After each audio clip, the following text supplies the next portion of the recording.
జీ5 app download చేసుకుని పూర్తి ఎపిసోడ్లని ఉచితంగా చూడండి.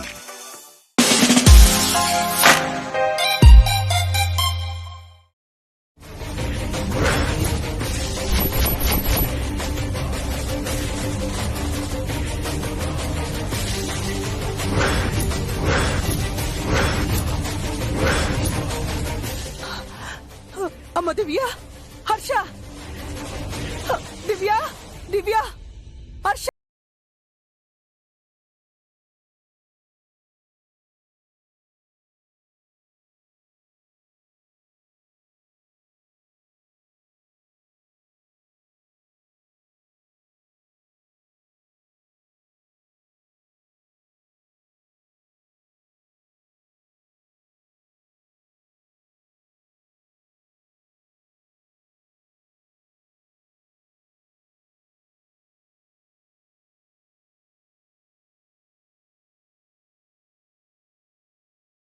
ముందు పెట్టిన దీపు ఆరిపోయింది బోనా.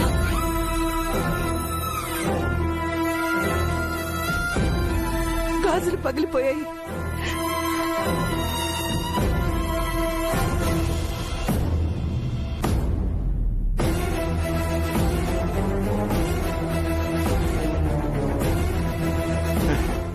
ఈ మాత్రం దానికి ఏదో భూకంపం వచ్చినట్టు అంతలా అరవాలమ్మా. అమ్మో, మేమంతా ఆడలిపోయి చచ్చాం. దీపం ఆరిపోవడం, గాజులు పగిలిపోవడం ఏదో అశుభానికి సంకేతం అన్నయ్య గారు. అంటే ఏంటి పెద్దమ్మా, డాడీ ఇప్పుడు డేంజర్ లో పడ్డారనా?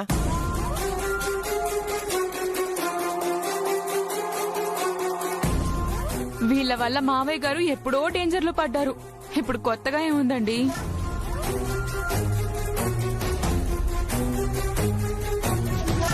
చేసిందంతా చేసి ఇప్పుడు కంగారు పడేం లాభం? ఎవరేం చేశారో మాకు బాగా తెలుసు. కనీసం మా నాన్న ఫోన్ కూడా ఇవ్వకుండా దాచేశారు. ఫోన్ పోయిందని మళ్ళీ అబద్ధం చెప్తున్నారు.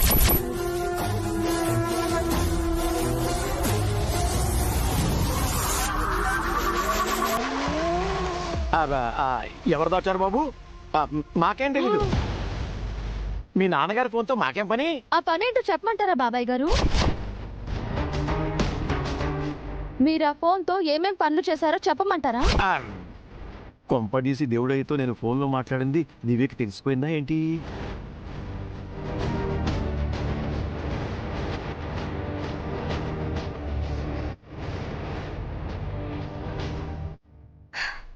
ఎవ్వరూ ఏమీ చెప్పాల్సిన అవసరం లేదు. రేపే కోర్టు. నీ వల్ల కాకపోతే చెప్పు, ప్రసాద్ కోసం నీవే ఒక మంచి లాయర్ని మాట్లాడతాం.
ఎలా కనిపించారా? లేదురా.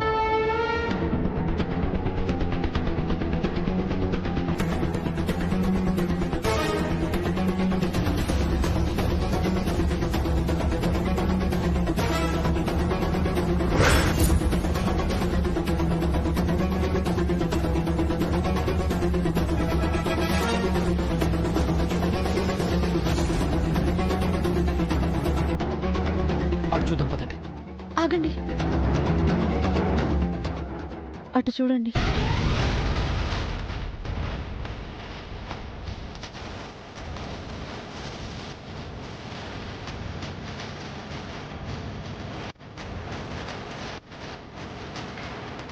వాళ్ళు దేవుడి మనుషులు, వాళ్ళు ఇక్కడ ఉన్నారు అంటే ఏమండి, మావయ్య గారు అక్కడ ఉన్నారు.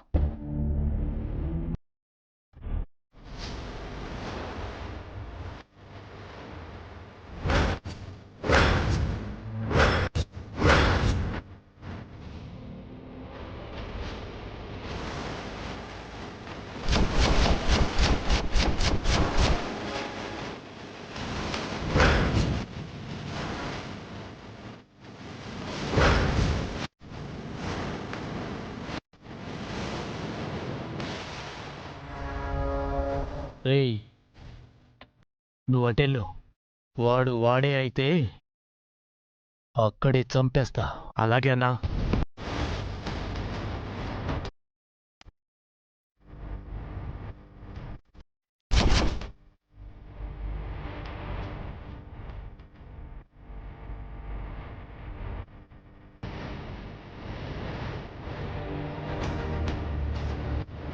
చార్కష,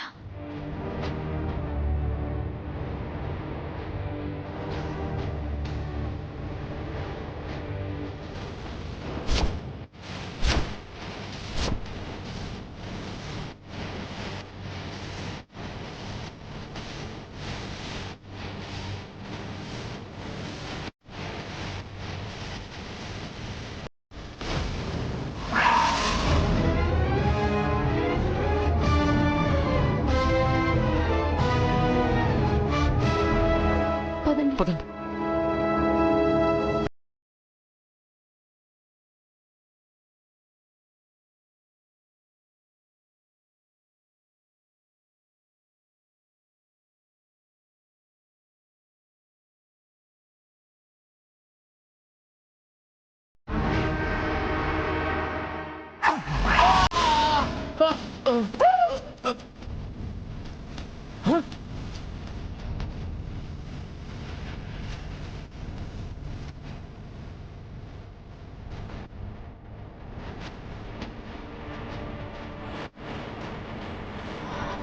మావయ్య గారు.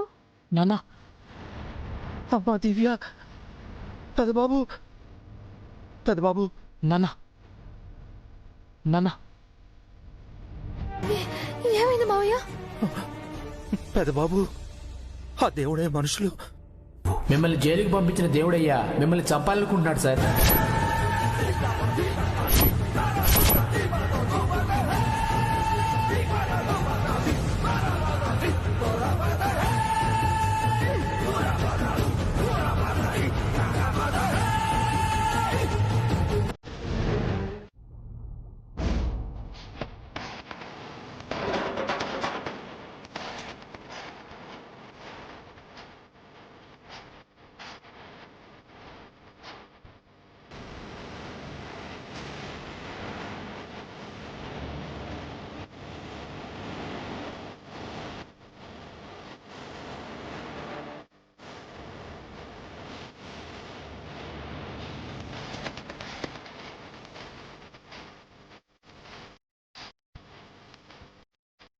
ప్రొసీడ్. యువర్ ఆనర్, న్యాయాన్ని రక్షించవలసిన న్యాయవాది అన్యాయవాది అయ్యాడు, అరాచకవాది అయ్యాడు, తీవ్రవాది అయ్యాడు. అతను ఎవరో కాదు, ప్రముఖ లాయర్ లగడపాటి రాజేంద్ర ప్రసాద్. అందరూ ఆయన్ని న్యాయాన్ని రక్షించే న్యాయదేవుడు అనుకుంటారు, కానీ అతను స్మగ్లర్, క్రిమినల్. రిమాండ్ ఖైదీగా ఉంటూ జైలర్ని, సెంట్రీని తీవ్రంగా గాయపరిచి పారిపోయాడు. న్యాయవాదులకే మాయని మచ్చ తీసుకొచ్చాడు. కావున ఆయన్ని కఠినంగా శిక్షించవలసిందిగా కోర్టు వారిని కోరుతున్నాను. I objection your honour. కావున ఆయన్ని కఠినంగా శిక్షించవలసిందిగా కోర్టు వారిని కోరుతున్నాను. I objection your honour.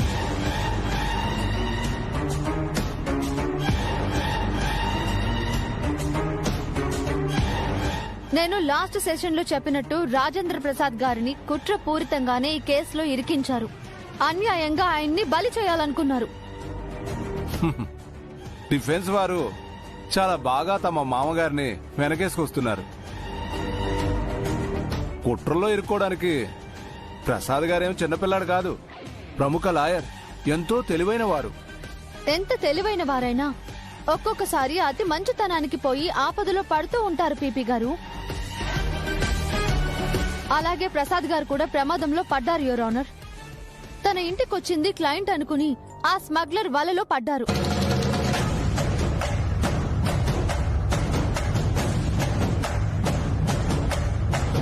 అతడు క్లయింట్ లాగా వచ్చాడనడానికి మీ దగ్గర ఆధారం ఉందా దివ్య? ఉంది యువర్ ఆనర్.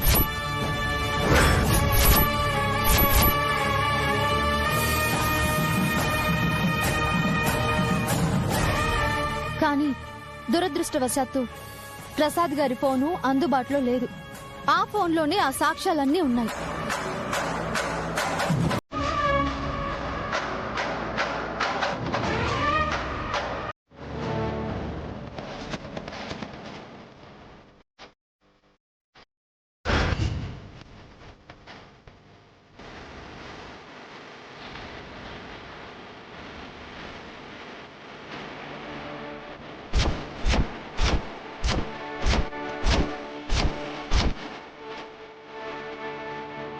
కోర్టులో దేవుడై ఉన్నాడా? ఉన్నాను యువర్ ఆనర్.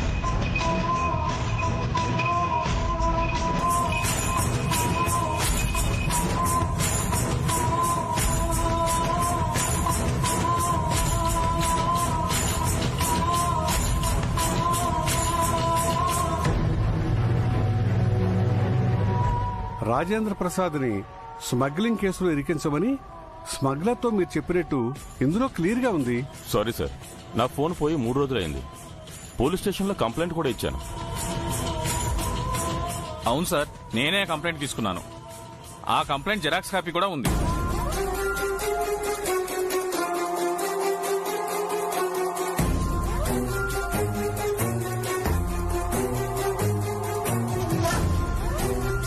నా ఫోన్ ఎవరో దొంగిలించి నాలా చాట్ చేసి నన్ను ఇరికిస్తున్నారు సార్. నాకు ఆ స్మగ్లర్ కి ఎటువంటి సంబంధం లేదు. మీరేమంటారు దివ్య?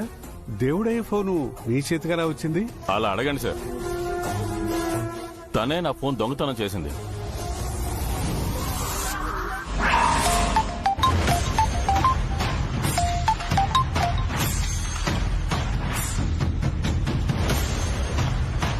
హలో, ఎవరమ్మా నువ్వు? నా ఫోన్ నీ దగ్గర ఎందుకుంది? నన్ను దివ్య అని అంటారు దేవుడయ్యా. నీ ఫోన్ నా దగ్గర ఉంది. నా ఫోన్ నీ దగ్గరికి ఎలా వచ్చింది? చెప్పుకో చూద్దాం. మర్యాదగా నా ఫోన్ నాకివ్వు. ఎలా ఇస్తాం దేవుడయ్యా? నీ పాపాల చిట్టా అంతా ఇందులో ఉంది.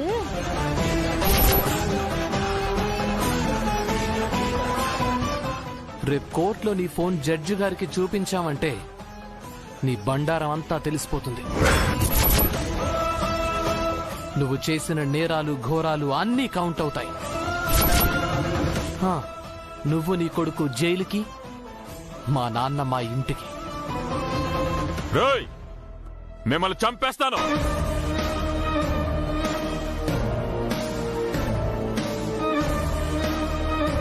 చావంటే నీకు అంత ఇష్టమేంట్రా? అప్పటిదాకా వెయిట్ చేయి. నీకిష్టమైన చావుని నీకే ఇస్తాను. నన్ను గెలకొద్దు. నేను అసలే మంచోణ్ణి కాదు. రేపు అదే ప్రూవ్ చేయబోతున్నావు.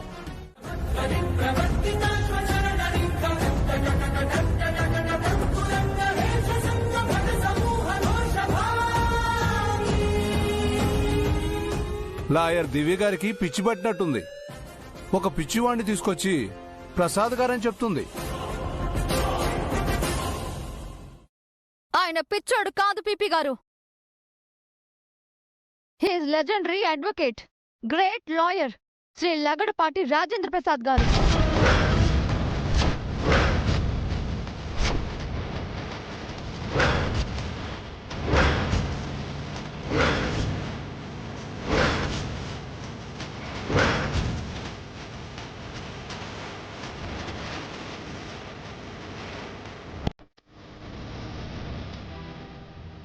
మావయ్య గారు,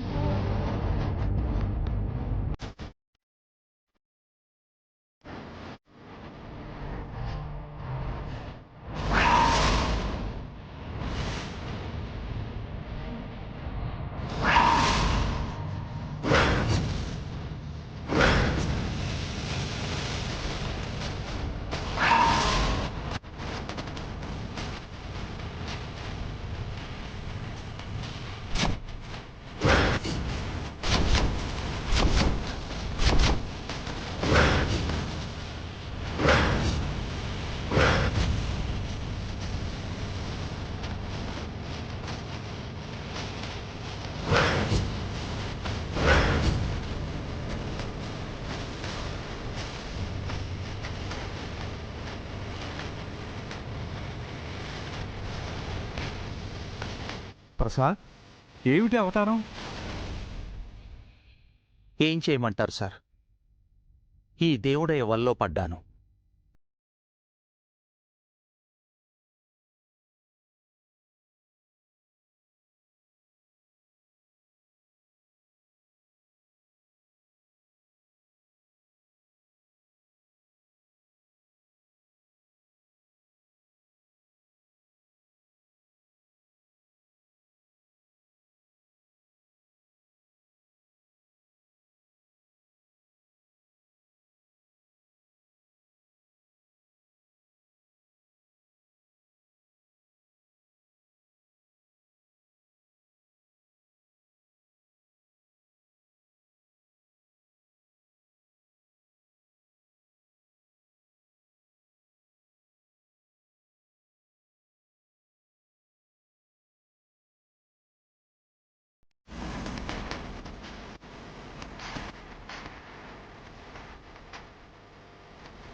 నమస్తే సార్. దేవుడయ్య ఇదంతా చేశారు సార్. డబ్బుల కోసం ప్రసాద్ గారిని ఇరికించారు.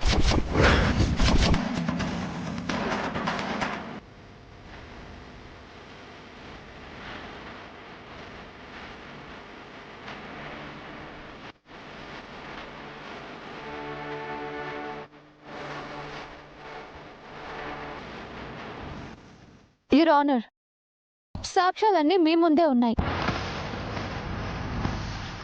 రాజేంద్ర ప్రసాద్ గారు నిర్దోషి, ఏ తప్పు చేయలేదు.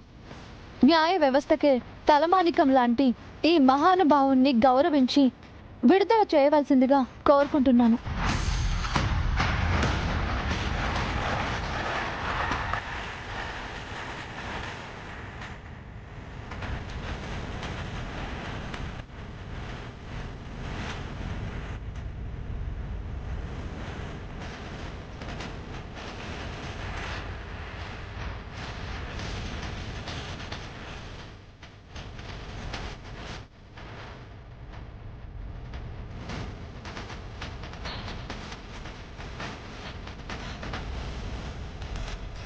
సాక్ష్యాధారాలన్నింటినీ పరిశీలించిన పిదప రాజేంద్ర ప్రసాద్ని కుట్రపూరితంగా ఈ కేసులో ఇరికించారని కోర్టు నమ్ముతుంది.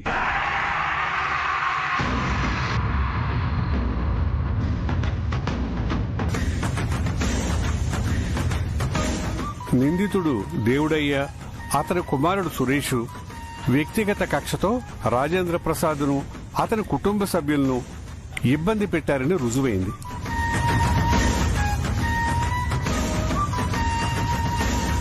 కుట్ర, హత్యాయత్నం, బెదిరింపుల వంటి తీవ్రమైన నేరాలకు పాల్పడిన దేవుడయ్య, సురేషులకు ఈ కోర్టు యావజ్జీవ కారాగార శిక్ష విధించడమైనది.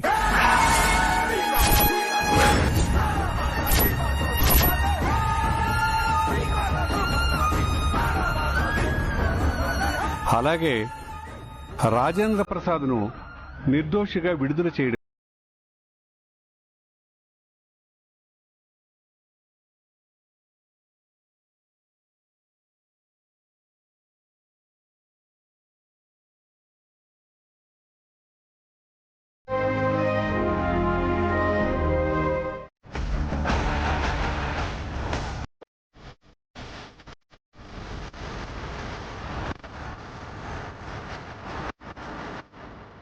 అన్నయ్య గారేంటదినా అడగకుండానే వరాలు ఇచ్చేస్తున్నారు. బావగారు పెద్ద బోళా శంకరుడే. ఆ శివయ్యలాగా ఈయన కూడా అమాయకుడే. అందులోనూ వాళ్ళ ఉచ్చులో పడ్డాడు. ఇప్పుడు వాళ్ళు ఏం చెప్పినా అది ఆయనకి వేదవాక్కు. అవునత్తయ్య, అయినా ఆ దివ్యక ఏమంత కష్టపడిందని మావయ్య గారు వరమిస్తానన్నారు. ఆ మాత్రం నేను కష్టపడలేనా ఏంటి? ఇంతకీ ఆ దివ్య ఏం వరం కోరుకుంటుందో ఏమో. ఏముందంటే వదిన ఏమడిగినా ఇస్తానని డాడ్ ప్రామిస్ చేశారు కదా. ఆస్తి మొత్తం అన్నయ్య పేరు మీద రాయమంటుందేమో.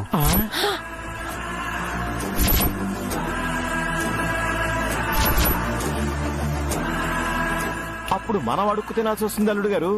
అంతా వీధిని పడతాం.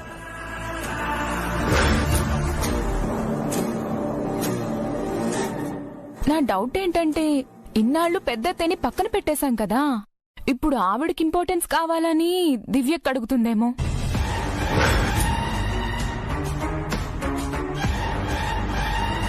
అప్పుడు మీ అత్తయ్య స్టోర్ రూమ్కి వెళ్ళాల్సి వస్తుంది కుమారి.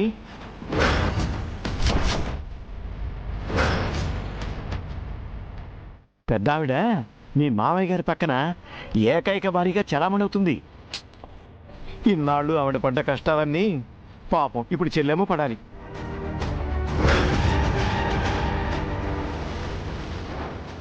అవును చెల్లెమ్మా, మీరు చెప్పారని పెద్ద ఆవిడ్ని పని మనిషిని చేశారు కదా. ఇప్పుడు దివ్య అడిగిందని మిమ్మల్ని పని మనిషిని చేయొచ్చు, మీపై ప్రతీకారం తీర్చుకోవచ్చు.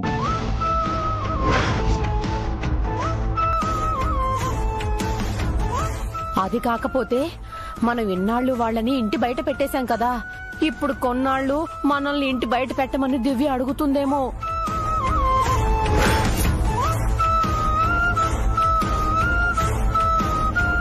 వదిన అలా కూడా రివెంజ్ తీర్చుకుంటుంది. ఇంటి బయటికి వెళ్ళమంటే పర్లేదు అల్లుడు గారు, వీధిలోకి గింటేస్తే పరిస్థితి ఏంటి?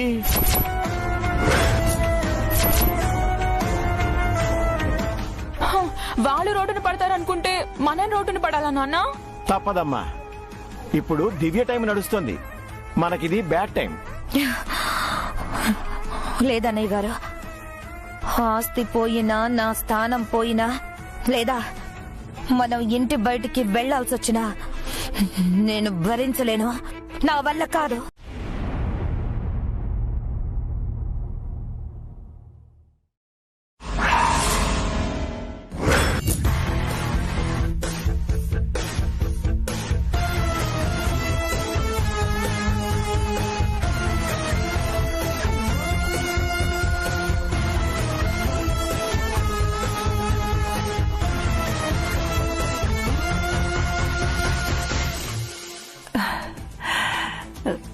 నా పసుపు కుంకాలు నిలిపావు.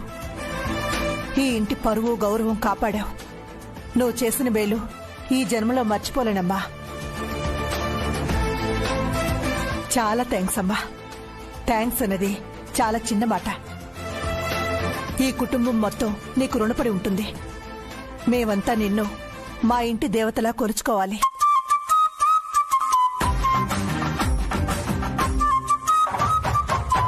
అత్తయ్య, ఇవన్నీ చాలా పెద్ద మాటలు.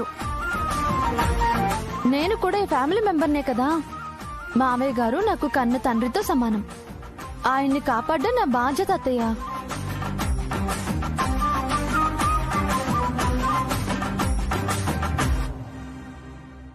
నీ స్థానంలో వేరే ఎవరున్నా కూడా ఆయన్ని బయటికి తీసుకురాలేకపోయేవారమ్మా.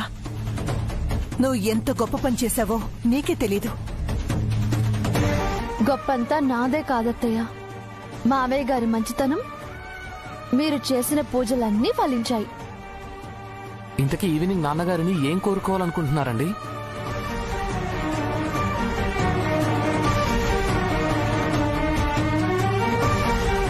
మంగ గురించి చెప్పాలనుకుంటున్నారా? అయినా ఎన్నాళ్ళని దాస్తాను చెప్పండి. మంగ మీ కన్న కూతురని చెప్పేయండి.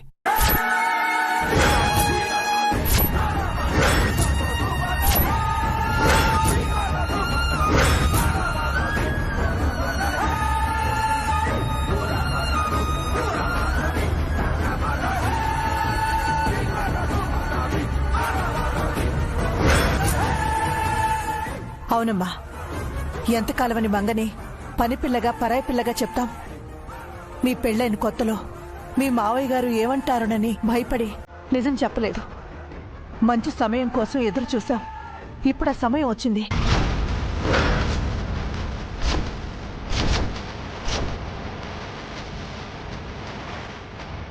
మంగ గురించి నిజం చెప్పేయండి.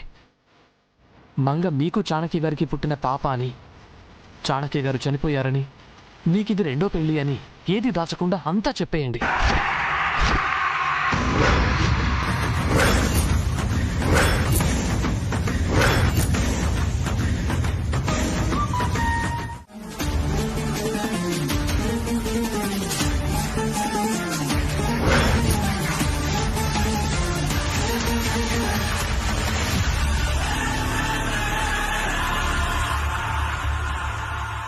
ఎంతకాలమని మంగని పనిపిల్లగా పరాయి పిల్లగా చెప్తాం? మంగ మీకు చాణక్య గారికి పుట్టిన పాప అని, చాణక్య గారు చనిపోయారని, మీకిది రెండో పెళ్లి అని ఏది దాచకుండా అంతా చెప్పేయండి. నా అనుమానమే నిజమైందన్నమాట. ఆ మంగ పని పిల్ల కాదు, ఆ దివ్య కూతురే అన్నమాట. అంతేకాదు సిస్టర్, మన హర్ష దివ్యలకు పుట్టిన పిల్ల కాదు ఆ పిల్ల. ఎవడికో పుట్టిన పిల్ల. వాడు చచ్చాడు అంటే దివ్య విధవరాలు. దివ్యకిది రెండో పిల్లమ్మా. ఎంత మోసం, ఎంత దగా! అవ్వా, హర్షబాబు ఒక విధవరాలిని, అది పిల్ల తల్లిని పెళ్లి చేసుకున్నాడు. ఇన్నాళ్ళు ఈ పచ్చి నిజాన్ని దాచిపెట్టి మనల్ని మోసం చేశారు.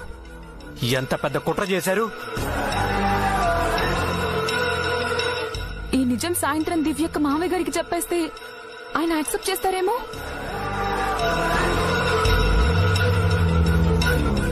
మంగని మనవరాలిగా అంగీకరిస్తారేమో. మాటిచ్చారు కాబట్టి తప్పకుండా ఒప్పుకుంటారు.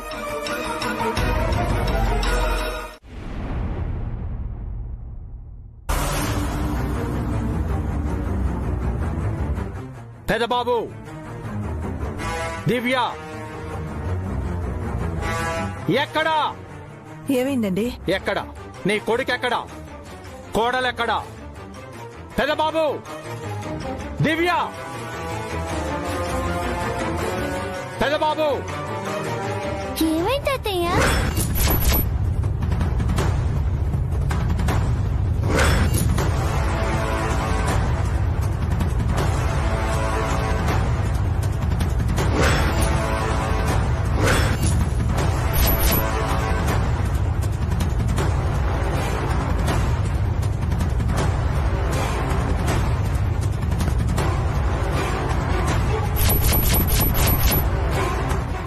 ఏమైంది మావయ్య?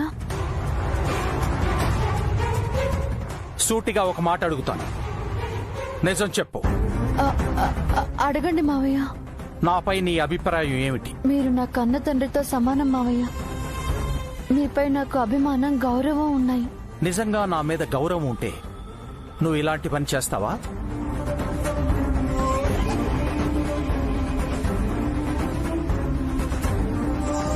దివ్య గారు ఏం చేశారు నాన్న?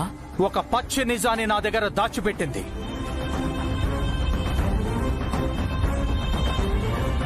దివ్య నిన్ను రెండో పెళ్లి చేసుకుంది.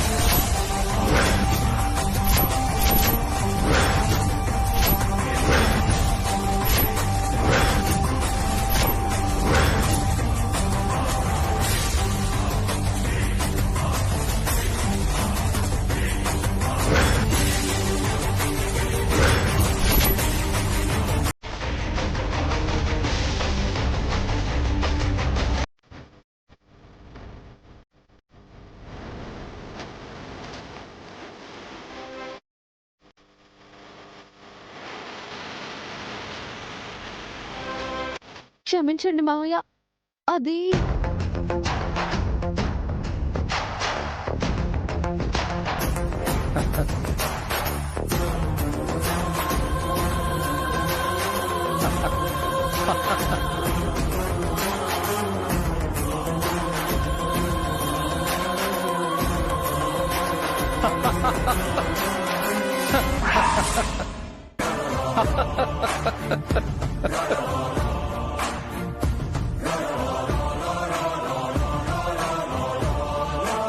ఏమ్మా, నన్ను నీ కన్న తండ్రితో సమానం అన్నా.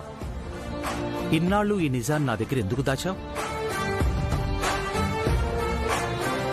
నేనేమన్నా రాక్షసున్నా, దుర్మార్గుణ్ణా? నా కన్న కూతురికి ఇలా జరిగితే నేను అంగీకరించనా?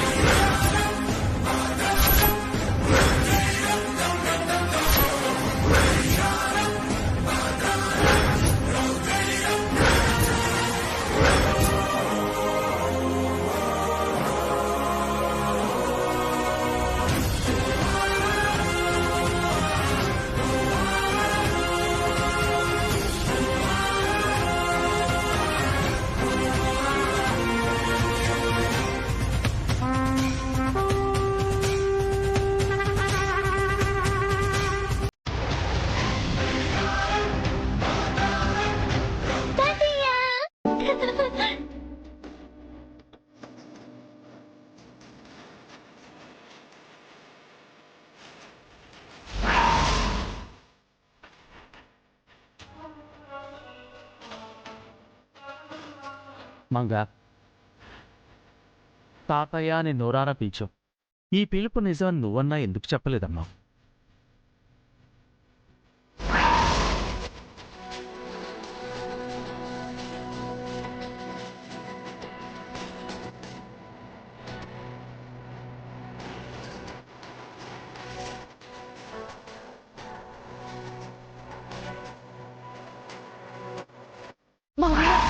అమ్మా,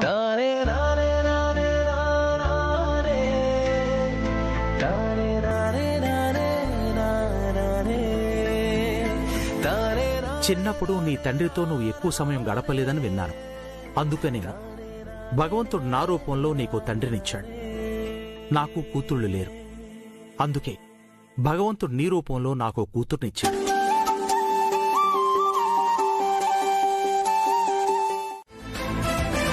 మీ నగలన్నీ నాకిచ్చేస్తే మీకెలా? నాకు నగలెందుకమ్మా? నువ్వు చాలు. నీ వల్లే ఆయన పరువు ప్రాణాలు నిలిచాయి. ఈ ఇంటి గౌరవాన్ని కాపాడు. అందుకు మాత్రమే నీకు నెక్లెస్ ఇవ్వలేదు. అంతకు మించిన మంచి మనసును చాటుకున్నావు. అంతలా నేనేం చేశాను అత్తయ్య? కుమారికి సాయం చేయబోతున్నావు. శత్రువుని క్షమించి సాయం చేస్తున్న నీ గొప్ప మనసుకి చేతులెత్తి దండం పెట్టాలనుందమ్మా. కాని ఆయి క్షణవనే ఆగిపోతున్నాను. కుమారి నా శత్రువు కాదత్తయ్య, నా చెల్లెలు. మీరు కోరుకున్న నా తోడి కొడలు. తను సంతోషంగా ఉంటే ఈ ఇల్లు ప్రశాంతంగా ఉంటుంది.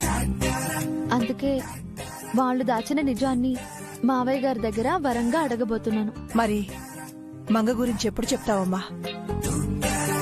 మంగ కళ్ళల్లో సంతోషాన్ని ఎప్పుడు చూస్తావు? చెప్పాను కదత్తయ్య, ఇలాంటి మంచి సందర్భాలు మళ్ళీ మళ్ళీ వస్తాయి. అలాంటి ఏదో ఒక సందర్భంలో మావయ్య గారికి మంగ గురించి చెప్తాను. దానికి తొందరేం లేదు. నీలాగా నిస్వార్థంగా ఆలోచించేవాళ్ళు చాలా అరుదుగా ఉంటారమ్మా. నువ్వు నా కోడలుగా రావటం నా అదృష్టం.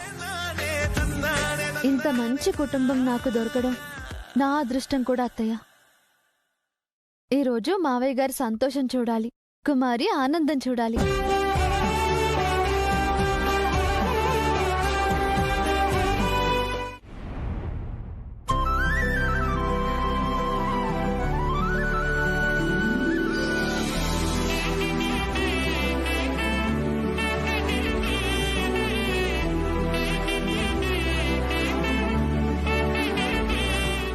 చాలా అందంగా ఆనందంగా ఉన్నావు ప్రసాద్.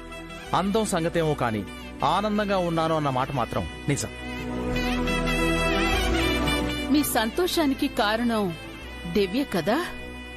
కానీ నీ చిరునవ్వు శాశ్వతం కాదేమో తెలియడం లేదు. అలా అంటున్నావేంటి భువనా? నేను చెప్పడం ఎందుకులే ప్రసాద్, కాసేపట్లో నువ్వే వింటావుగా. నేనా? ఏం వింటాను? అదే ఆ దివ్య మిమ్మల్ని అడగబోయే వరం. దివ్య నన్ను ఏం అడగబోతుందో నీకు ముందే తెలుసా? ఒక్క నాకేంటి ప్రసాద్, ఇంట్లో అందరికీ తెలుసు.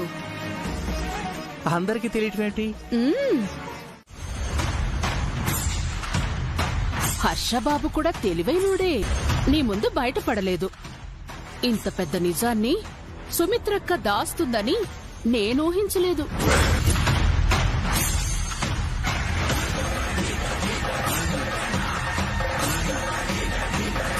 విషయం తెలిసిన బియ్యంకులు సంతోషపడ్డారు. ఒక విధవరాలికి, పిల్ల తల్లికి కొత్త జీవితం ఇచ్చారని గర్వపడ్డారు.